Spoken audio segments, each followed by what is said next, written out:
ಪ್ರಭು ಕ್ರಿಸ್ತರಲ್ಲಿ ನನ್ನ ಒಲುವಿನ ಸೋದರ ಸೋದರಿಯರೇ, ಇವತ್ತಿನ ಶುಭ ಸಂದೇಶ ಮತ್ತಾಯ 25 ವಾಕ್ಯ 40 ತಿಳಿಸುವುದೇನೆಂದರೆ, ನನ್ನ ಈ ಕೇವಲ ಸೋದರರಲ್ಲಿ ಒಬ್ಬನಿಗೆ ನೀವು ಏನೇನು ಮಾಡಿದ್ದೀರೋ ಅದೆಲ್ಲ ನನಗಾಗಿಯೇ ಮಾಡಿದ್ದೀರಿ.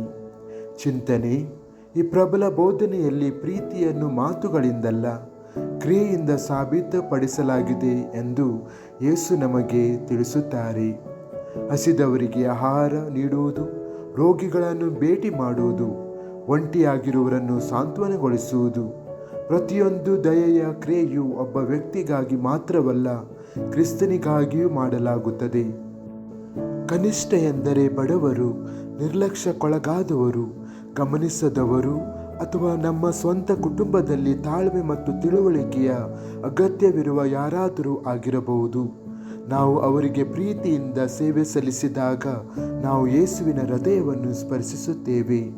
ಪ್ರಾರ್ಥನೆ: ಕರ್ತನಾದ ಯೇಸುವೆ, ಬಡವರು ಮತ್ತು ನಿರ್ಗತಿಕರಲ್ಲಿ ನಿನ್ನನ್ನು ನೋಡಲು ನನ್ನ ಕಣ್ಣುಗಳನ್ನು ತೆರೆಯಿರಿ. ಕರುಣೆಯಿಂದ ತುಂಬಿದ ಹೃದಯ ಮತ್ತು ಸೇವೆ ಮಾಡಲು ಸಿದ್ಧವಾಗಿರುವ ಕೈಗಳನ್ನು ನನಗೆ ನೀಡಿರಿ. ನನ್ನ ಸೋದರ ಸೋದರಿಯರಲ್ಲಿ ನಿನ್ನ ಉಪಸ್ಥಿತಿಯನ್ನು ನಾನು ಎಂದಿಗೂ ನಿರ್ಲಕ್ಷಿಸದಿರಲಿ ಎಂದು ನಾನು ಆಶಿಸುತ್ತೇನೆ. ಆಮೆನ್.